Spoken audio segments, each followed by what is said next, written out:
Welcome to a new Rumble, where I'm gonna be mainly talking about Leagues 4, which I guess is the hot topic at the moment.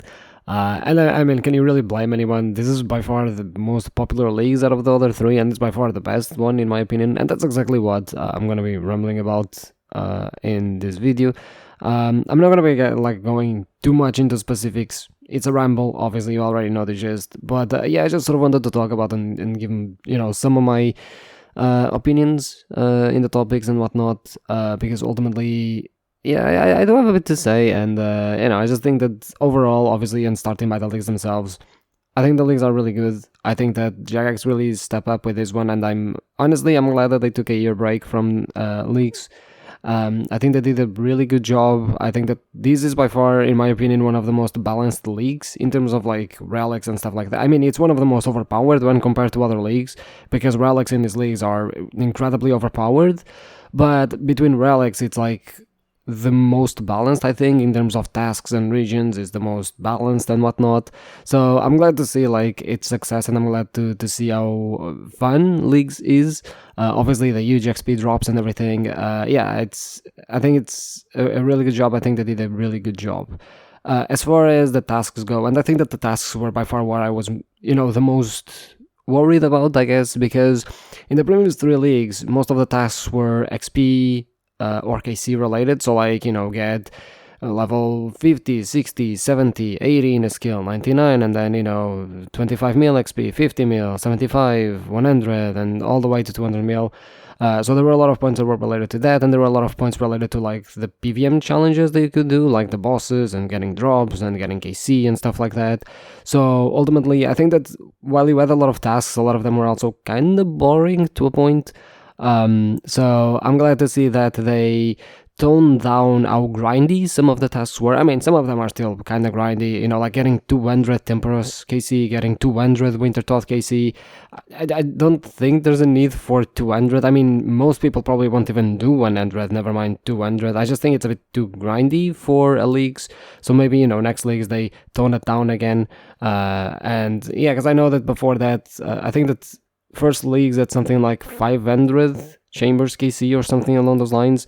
I know it was something like really high because of the relics and everything, and I mean the first league was only in zeah, so I guess there's that. But yeah, like I'm glad that they toned down how grindy the tasks are and how diverse they are nowadays. As like a lot of the tasks, especially like the skilling tasks, instead of just being getting a level, it's like, oh yeah, just craft X orbs, or craft or smith a bronze full helm, or fletch an oak short bow or whatever, like tasks that actually you go out of your way and like actually do stuff in the game, like you actually interact with the game. Some tasks like petting the dog in Varrock or whatever, going to Death's Domain, or performing certain emotes, or getting the random tree in the potato field, right? Like tasks that actually make you go around and sort of like actually interact with the game and interact with the different parts, especially when it comes to things that most people are not going to interact with in the main game.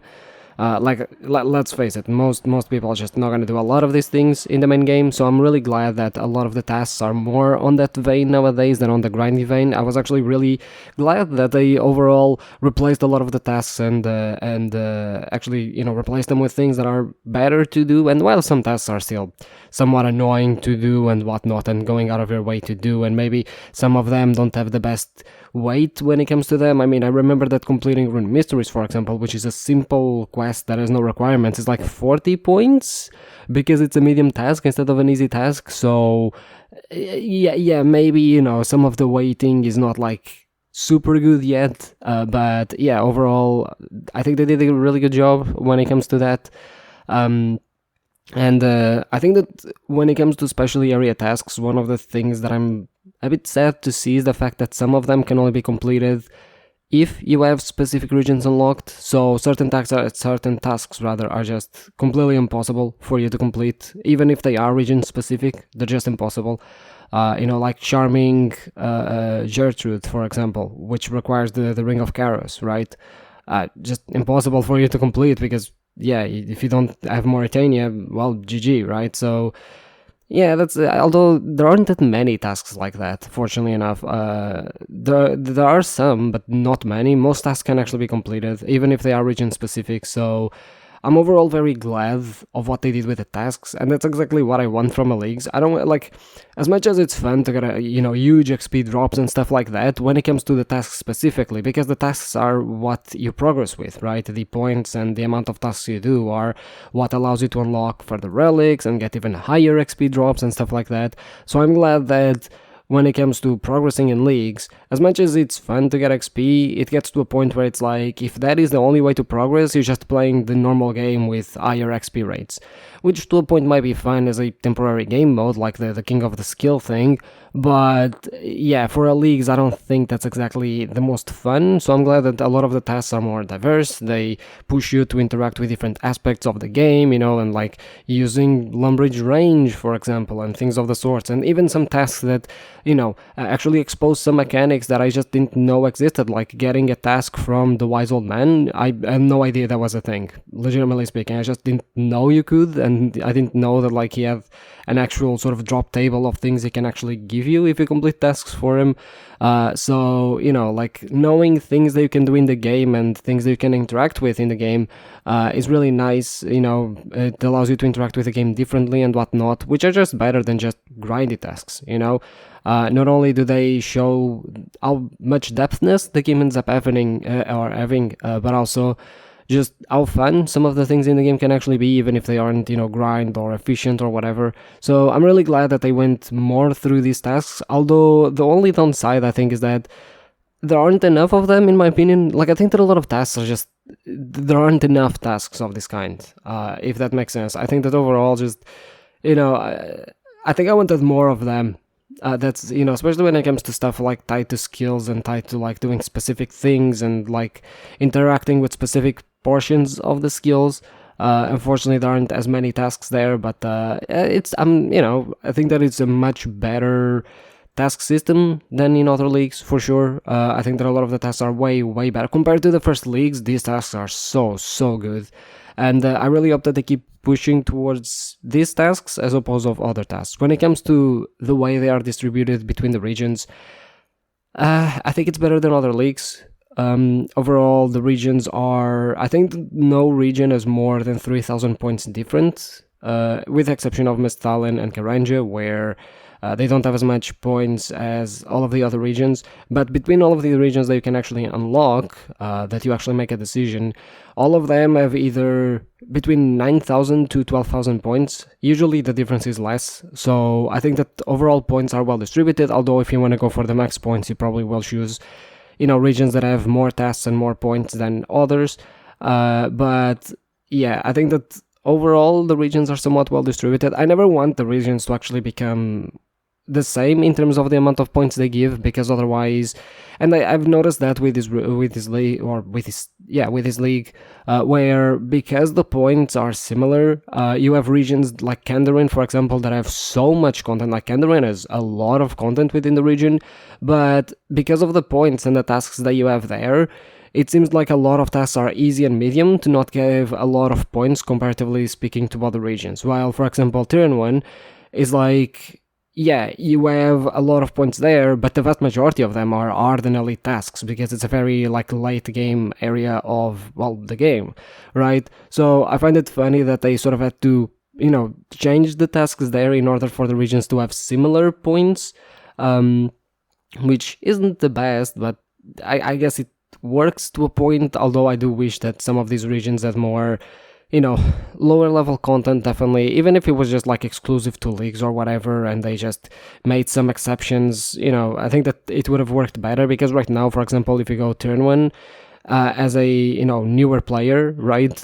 there's almost not a lot of tasks that you can do there. There's like, 10 tasks you can do in that region, if your stats aren't super high, and if you don't have like decent gear, at least. Obviously the relics help a lot, but if you are relying on relics, you already need tasks then to unlock the relics to begin with. So yeah, I think that some regions are definitely more guided towards late game in terms of tasks, and are more late game heavy in order for the points to be more balanced, and then that also makes it so certain regions are lacking certain tasks that they should have with certain pieces of content that they end up not having, because otherwise they would have too many points and whatnot. Like again, Kandarin is a good example. But overall, I mean, it's sacrifices that you need to make and whatnot. So it has been worse in the past. Definitely, right now it's much better than what it was. So I think that it's overall much more balanced. As far as the regions go, when it comes to what they possess and stuff like that, because I think that these tasks can be very telling of like what content the region has. Right, because like you can clearly see some regions, especially by the amount of tasks that they have, especially easy, medium, and stuff like that. You can very clearly see the regions that have a lot of content versus the regions that don't have a lot of content.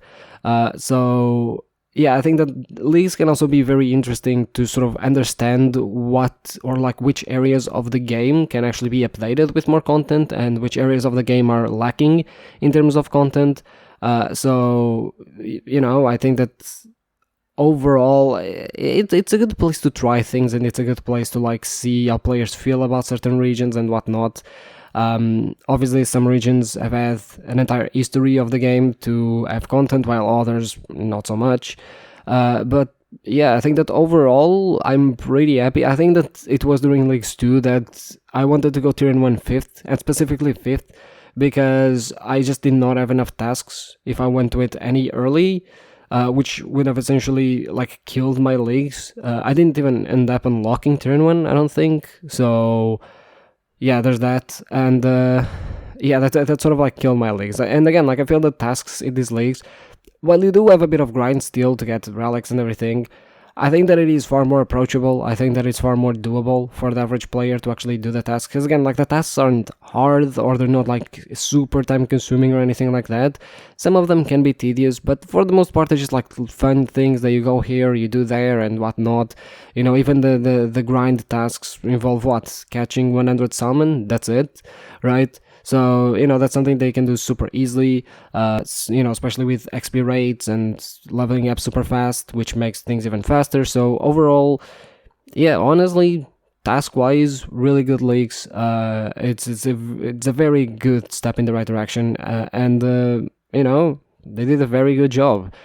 In terms of the passive rewards that they give, because especially when it comes to the relics in earlier leagues were kind of bad in the sense of like how balanced they were, because I think that relics these leagues feels really balanced depending on what you want to do and how you want to approach the game and which regions you're gonna go for. And getting stuff like the crystal that used to be the last recall relic for everyone is actually really good.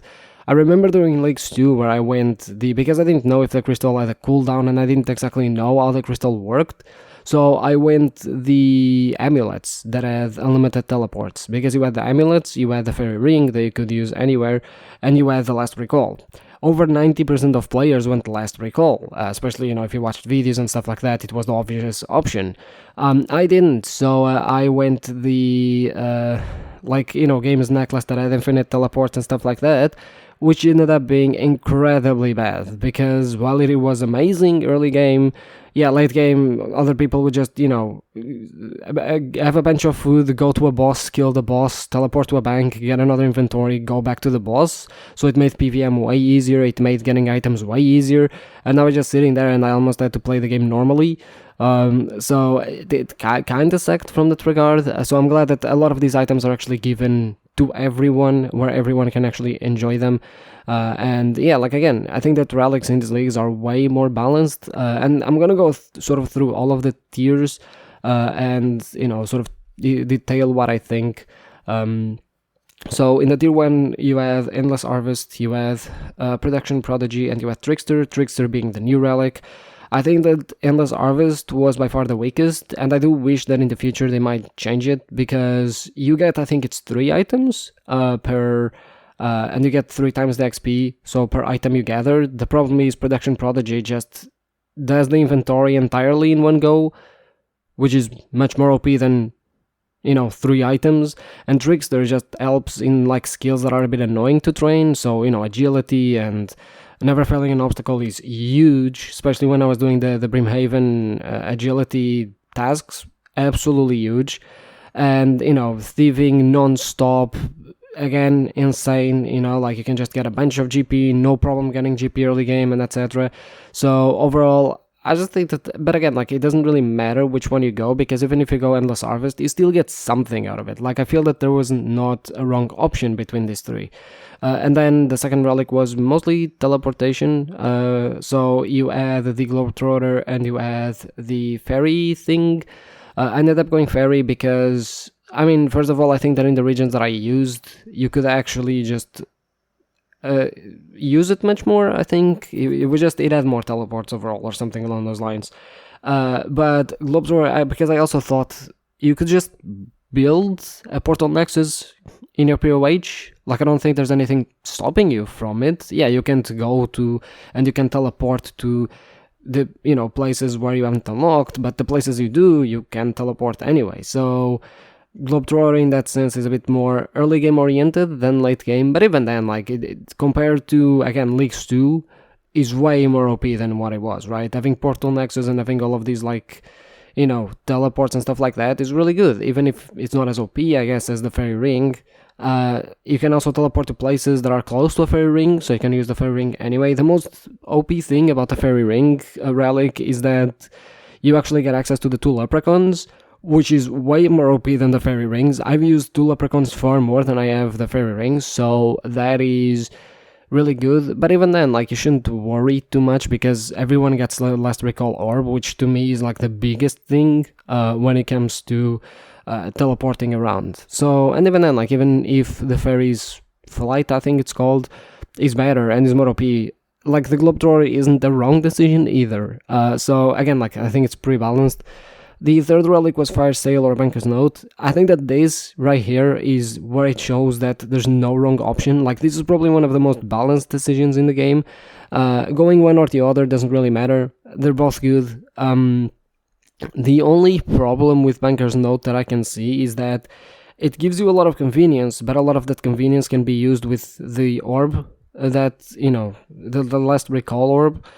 So, like, you can just sit there at an altar and noting Pure Essence and making a bunch of runes, or you can just teleport to a bank and then Last Recall to the altar and then teleport to a bank. It's just like basically, Last Recall is almost like a worse Banker's Note in a way. It's like a Banker's Note with extra steps. It makes it overall less convenient, but yeah, like, picking Banker's Note is almost a nerf to Last Recall, which I did, primarily because when it comes to certain instances, you actually can't teleport back in, so, Banker's Note is a bit better on that regard, especially when it comes to raids. But yeah, like, you don't go wrong by going Banker's Note. Banker's Note is still pretty good, especially when it comes to just how convenient it is. Banker's Note is extremely convenient to do any buyable, any gathering skill, have food in your inventory, essentially just have access to your bank, right? It's like playing a UIM, except you can just unnote stuff on the fly, which is just huge, right? Fire Sale, on the other hand, I think that Fire Sale is really strong early game, especially to skip all of the boring grinds like, training crafting, or getting some early GP, or buying runes, or things like that. But late game, I mean, you're playing leagues, so you're gonna get a lot of alcohols anyway, you're gonna get all of this stuff regardless if you have Fire Sale or not. So ultimately, I don't think it was all that OP late game, but with that being said, again, it saves you a lot of time, and you can do a lot of things with it. There's really no wrong choice here. And yeah, like, again, it's pretty good. You just get to skip a bunch of grinds. Pretty much anything that is a viable skill, you get to buy it. So, like, construction, sure, done. Crafting, done. Smithing, done. Like, anything you want, pretty much, is just done, right? But again, I think it also depends a bit on, like, because this is the perfect example of what you want to do in the game, because I feel that if you want to, like, learn content and stuff like that and focus a bit more on, like, the PVM aspect, or just have a more, like, well-rounded account where even if you do skilling, you want that convenience of being a bit more AFK or not try-harding and, like, having to go to the bank and stuff, like, like, just sort of chilling and playing the game, Banker's Note is your choice. If you want to, like, rush and actually, like, play the game and get to the good content really fast and stuff like that, and just skip a bunch of grinds, Fire Sale is right there for you, right? Just really balanced, just really depends on your, essentially, playstyle, so I think that they did a really good job. The fourth relic was like the big one. I think that this was the one where everyone was like, okay, I'm gonna build my account around this relic because this is the relic that made combat OP. A combat style specifically. So you had the ranging relic, the melee relic, and the magic relic, and what people would go for. I must say that when it comes to all of these three relics, the relics themselves are pretty balanced with the exception of melee that allows you to not take like poison damage and stuff like that in order to compensate for the lack of range, because magic and ranged can be used well at range, so there's that. But yeah, like I feel that outside of that, all of them do the same thing. I mean, ranged does say that weapons that have, like they are halved in speed, rounded down or rounded up in terms of attack speed, but essentially every single ranged weapon on rapid is essentially the same thing as every magic weapon if you take the magic relic, because the magic relic makes every spell cast 1.2 seconds or 2 ticks. That's pretty much every ranged weapon on rapid. Every crossbow, because crossbows are rounded down, so they're rounded down to 2 ticks on rapid. Short bows are rounded up, but they're rounded up to 2 ticks on rapid, so everything is 2 ticks, with the exception of blowpipe, which is 1 tick, which is back. I know the blowpipe is a bit nerfed, but it's still a lot of fun to go for. So, I think that the only thing, because I think that this relic really dictated which regions you would go, because I feel that ultimately when it comes to melee, you didn't have a lot of choice for regions. Like melee, you pretty much had to pick Asgarnia because of Bandus and Torva from Nax, because Nax is at Cold War's Dungeon, so Bandus and Torva, and you had to pick TOB for the scythe and whatnot.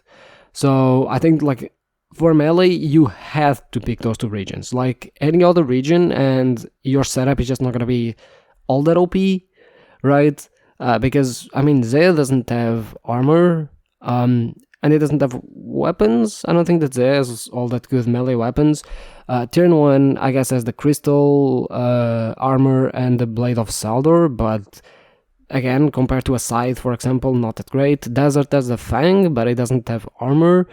And Kandarin has something, but I don't know how OP they are compared to, I guess it has Void because of the outpost, right, pest control.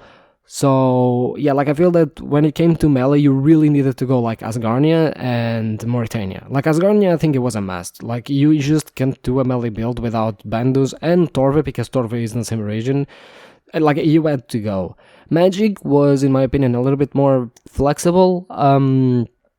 You have to go desert, like you just have to. Ancients are way too overpowered, and then you have TOA, which you get shadow from. You just have to go.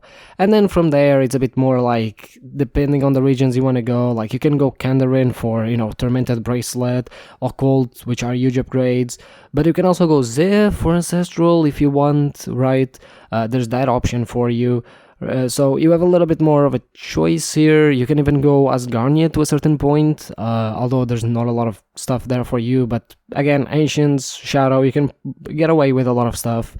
You can probably go TOB as well, as you have the, Sanguinesti stuff there, maybe. But like, Desert is pretty much a must. Other regions are like a bit more, but again, like you sort of have to go Desert, you're locked into the Desert, and then you can sort of go zeah, you can go Kandarin, are the best regions, but you can also not go them. With ranged, I feel that ranged was like the most open in terms of regions, because with range, it doesn't really matter which regions you pick. Like, I think that with range, for your range setup to suck, you have to like actually avoid the regions, right? And even then, like, you still have good setups, like, because with ranged, you can go as Asgarnia, and you have Armadillo crossbow, you have Armadillo, armor, and you have the Zarite crossbow from Nax. If you want to go zeah, you have the T-bow. If you want to go desert, you have Mazori, right? I feel that Mauritania is the only one that doesn't exactly have a lot of ranged weapons. Wilderness, I think, you have the crossbow and stuff like that, so it's not exactly detrimental either. I think that other than that, turn 1 as the Bofa and as the Blowpipe, which is 1 tick. Kandarin, I'm actually not remembering a lot of range setup in Kandarin, but there's probably some there. I'm just not remembering too well. But yeah, like I feel that when it comes to range, the range was probably like the most open, I guess, out of the three. But yeah, I think that this was the relic that like you sort of had to pick the regions to go with it, and melee was by far the most like rigid in terms of the regions you definitely needed. Like melee, you definitely needed Asgarnia. You're not getting away without Asgarnia, right? For magic, I mean, you're kind of locked into desert, but you can also somewhat ignore it to a point, right? Because like you have other spell books and you have other spells that can be really good. Even the normal spells, especially if you can craft rough runes, can be like really good, right? So, you know, like you kind of have to go desert, but you can kind of skip it. But yeah, outside of that, you can go any other region, while with melee, you kind of have to go Mauritania for TOB. And yeah, Reg just like sort of depends on what you want to do, because like even without the Tivo, for example, or even without Missouri, like let's say you don't pick Missouri, yeah, you can pick Asgarnia for Armadale, right? You know, let's say that you don't pick zeah for the Tivo, yeah, you can pick like Asgarnia again, you know, you can pick maybe Fremennik, you can pick Desert for Missouri, right? Like there's a lot of stuff. You can pick Turn 1 for both, for Blowpipe. There's a lot more stronger weapons when it comes to ranged. I think that ranged in this game is a bit favored, to say the least. But yeah, again, like you can't really go wrong with any of these relics. Outside of the rigidness of melee, and a bit magic, you can just sort of do whatever you want. Then the tier 5 was Infernal Gathering, Bloodthirsty, and Treasure Seeker. I feel that here Infernal Gathering was a bit of a meme, primarily because if you already have Production Prodigy, so Infernal Gathering makes it so everything that you gather, so like if I cook a shark, or like if I fish a shark, it comes cooked, and you don't need like all of the levels don't matter anymore. So like you can be level 1 with Catting and cat a magic tree, for example, right? And it just gives you XP on a production skill related to it, but it's only like smithing, fire making, and whatever cooking. So because you can gather with fishing, with catting, and mining. So I think that as a whole it was a bit of a meme if you picked Production Prodigy, because with Production Prodigy you just, you know, oh, but I can like, you know, make bars as I'm mining. Yeah, but with Production Prodigy you can just make all of the bars anyway. You can transform them all in one go in your inventory. Like if you're at Wintertodt with Production Prodigy, you just fletch everything at the same time. So it's like, you know, ultimately I think it's a bit of a meme. I think it's good if you pick like Trickster or something like that and you want to go for a more, or Endless Harvest. I think it synergizes really well with it. But given how bad Endless Harvest is, I don't think you would. And then you have the other two, which are the sensible options, which, I mean, you either go Clue Scrolls or you go Superiors. You essentially pick one. There's a lot of tasks related to both, but I do think that there's a lot of tasks related to Clue Scrolls, and that's why I think personally that one is a bit better, primarily because, first of all, everyone loves Clue Scrolls, and secondly, it's much easier to get collection locked slots, because there are tasks where you need to fill X collection locked slots by doing Clue Scrolls, right? Because it's so much easier with a relic than getting Slayer like Superior collection locks, as that as less, in my opinion. So ultimately, yeah, I think that in terms of points, the Clue Scrolls are again a bit too OP, but I think that if you're gonna be again a bit more focused on PVM, and if you think you can get all of your relics, or at least the vast majority of relics, through, you know, just PVM, I think the Bloodthirsty is also really good. And I don't think you can choose your task, but I think you can cancel them for free, which essentially just means you can choose your task.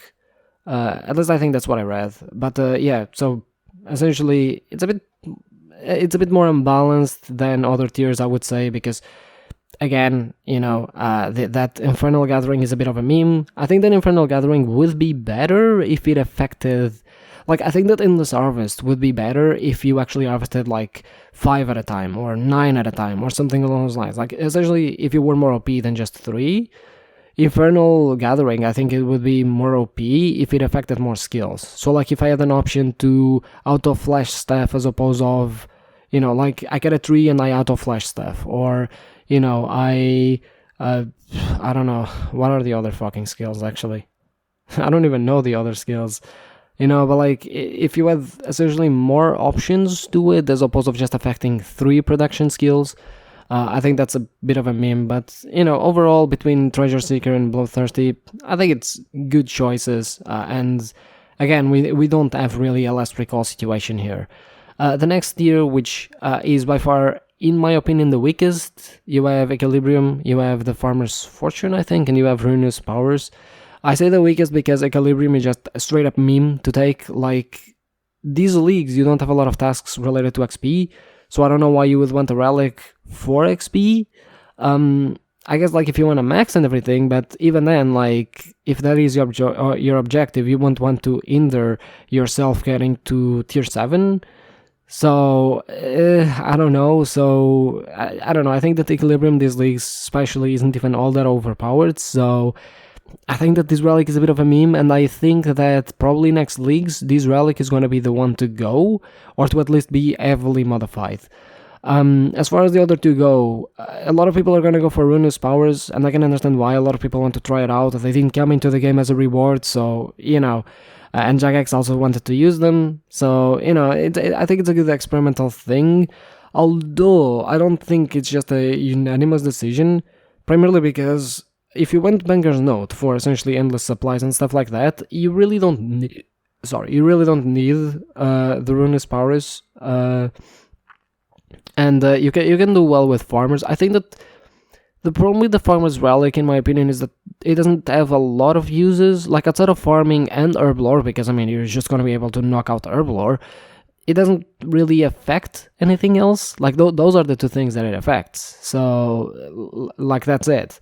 So I think that if it affected maybe a couple of other things, it would be better, at least compared to Ruinous Powers. But yeah, I think Jagex putting Ruinous Powers as a relic was a bit troll, especially when on the other tier you have Equilibrium. So essentially, it wouldn't surprise me if, like, you have a huge portion of players, like, 60, 70, 80% going Ruinous Powers. Not that I think that the Farmer's Relic is bad. I think that they should have just given Ruinous Powers, like, as a passive, like they did with Last Recall, where it's like, hey, we kind of want people to be able to try this thing out, so we're gonna give it as a passive reward, right? You just reach this tier, and you are able to change your prayer book to Ruinous Powers, because otherwise, again, it's a bit of a troll, but the problem is because, so you have Equilibrium for essential XP, you have Farming, which is sort of like, Infernal Gathering type thing, or Production Prodigy, but for farming and, eventually Herblore, and I guess they could have made another relic that is related to, like, maybe more supportive skills, again, like maybe another Slayer relic, maybe, that could synergize with Bloodthirsty, maybe a bossing relic, or, something that allows you to make GP easier, maybe agility, something more of a supportive skill, because I keep thinking that throughout leagues, a lot of the supportive skills just get completely neglected. Stuff like thieving or agility just gets completely neglected. So I would have loved to see Ruinous Powers be more passive than be an active relic that people can pick. I think it would be a bit more balanced. But yeah, I think that this tier is by far the most unbalanced the Jagex has these entire leagues. I think that all of the other tiers are decent. This one is just complete meme. The last two tiers, I think, are by far the most balanced. They are also the most overpowered, obviously. At tier 7, you have Soul Stealer, which heals you, increases your minimum hit, I think, or maximum minimum hit, something like that. Essentially, you just hit higher, right? Or you have more chances to hit, it makes you more accurate or something. And you heal 10% of, like, HP and prayer, which, if you took Banker's Note, you probably might not need. You have Berserk, which you hit higher the lower HP you have, which can synergize really well with Undying later on. And you have the spec thing, where every spec costs 20% or something like that, and you generate 30% every 30 seconds, as opposed of 10 every minute. I think that overall, I think it's really balanced. I think one just helps more passive, especially, players learning stuff. Soul Stealer is probably really good, especially if, you have a weapon that just is completely destroying stuff. It doesn't work with multi-targeters, but, again, like if you have a blowpipe or if you have a shadow or whatever, these weapons are going to do a lot of work for you, or this relic rather is going to do a lot of work for you. Weapons Master, it's the relic that is like the damage, like the special attacks, right? Special attacks relic. I think this is really good depending on whatever weapons you have. I think this relic was again a bit dependent on the regions that you chose. Personally, the regions that I chose, I don't really have a lot of weapons that can have overpowered specs, with the exception of blowpipe, but I'm not going to be using blowpipe everywhere, especially not if I get a T-bow or something like that. So yeah, I think that this one is a bit more dependent on regions than the other two are. And Berserk, I think Berserk is really that relic that is there to push stuff, right? So for the people that are good at the game, that feel confident with the game's mechanics and everything, this relic is there to sort of reward you with even more power, right? And then when you get to tier 8, you can synergize it with Undying Redemption, which essentially deals like 300 damage to an enemy if you die, which is really good. Essentially works the same way as Retribution, where you die and the enemies around you get affected and you deal damage related to your player level, which I think it's max 300. And so, like with Berserk is really good because you can sit at low HP, and if you die, the enemy dies anyway. It does have a 3-minute cooldown, which is a bit awkward. I understand why they didn't want to make it no cooldown, otherwise it's just you keep dying and you keep just killing enemies. It would be a bit too overpowered, even for leagues. But outside of that, you have Guardian and you have Executioners. Executioners, I think, is a bit of a meme, primarily because Executioner is really good if no one else in the team has it. So if you're doing Chambers and no one else has Executioners is amazing. But if other people have it, it becomes a bit useless, right? Because other people can just use theirs, so you're no longer sort of it's it feels wasted if more than one people have it. If one person has it, amazing. If more than one people have it, it feels wasted. So, and I think that the problem with Executioners is the fact that essentially if an enemy is at 20% HP, it gets one shot if you use the axe. But the problem is ranged defense affects that. So the ranged defense from bosses is applied, which makes the relic a little bit more memey than it should. I think that 20% for every typeless damage for every boss, for every monster, would work just fine. I don't think that it would have been all that overpowered, so I don't know why it's reliant on ranged defense. And then you have Guardian, which is just a better thrall. Overall, Guardian, I think it's not as OP as the other two, but I think it's probably one of the most chill. So if you already went Soul Stealer, if you went Banker's Note, and if you went Help to just maybe learn how to solo things, or maybe just have a little bit of help, really, I think it's a type of relic. It's more of a noobish relic. It's more of a noob friendly relic where you just pop that in, half an hour, you just have someone to sort of help you out, deal with monsters or bosses or whatever, and that's pretty much it, right? So overall, I think that all of these, especially these last two tiers, with the exception of Weapons Master, I think that all of them are almost independent of the combat style they chose, and are almost independent of the regions they chose. I feel that all of them are pretty worth it. They are mostly reliant on players' combat style or play style, which is really good. I do find it interesting that most of them are related to PVM though. The last relics being all related to PVM. I get it, most of the endgame stuff is related to PVM when it comes to leagues, because that's where people have fun and stuff like that.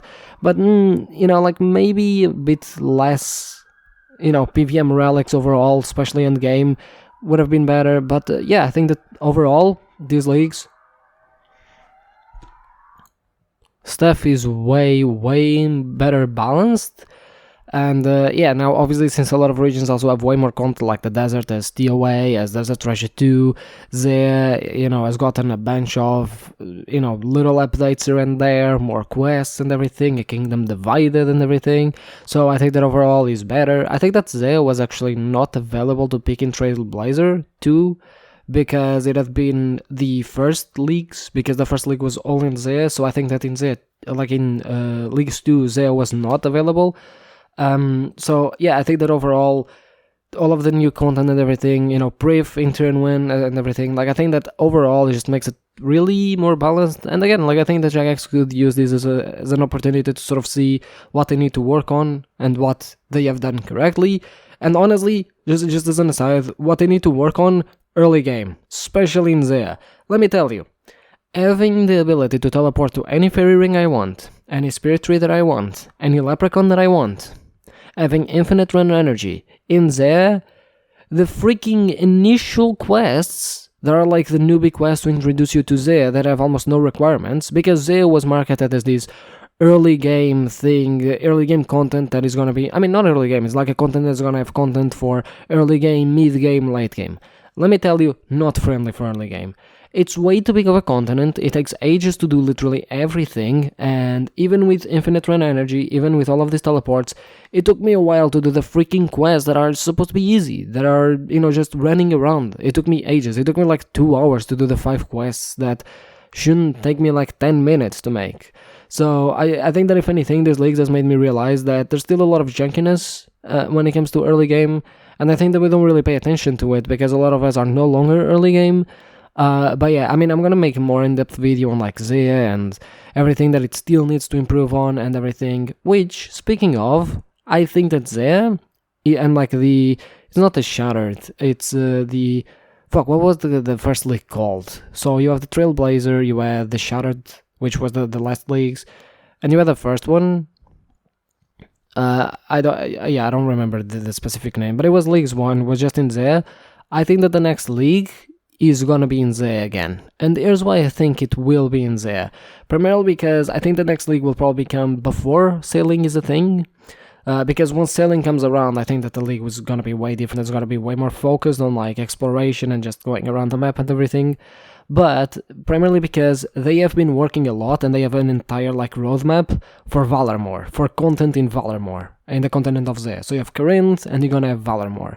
So I think that the next league they are going to rerun is gonna be zeah, primarily because you're gonna have Corinth with all of the updates that happened throughout the years, and you're gonna have Valarmore and all of the updates that are to come next year, right? You're gonna have the Colosseum and all of the Enter Guild and all of that. I think that might be the next league. And if that isn't the next league, I think that definitely is gonna be one of the focus of the next league alongside with sailing. That's what I think is gonna happen next. But yeah, that's pretty much for this league, and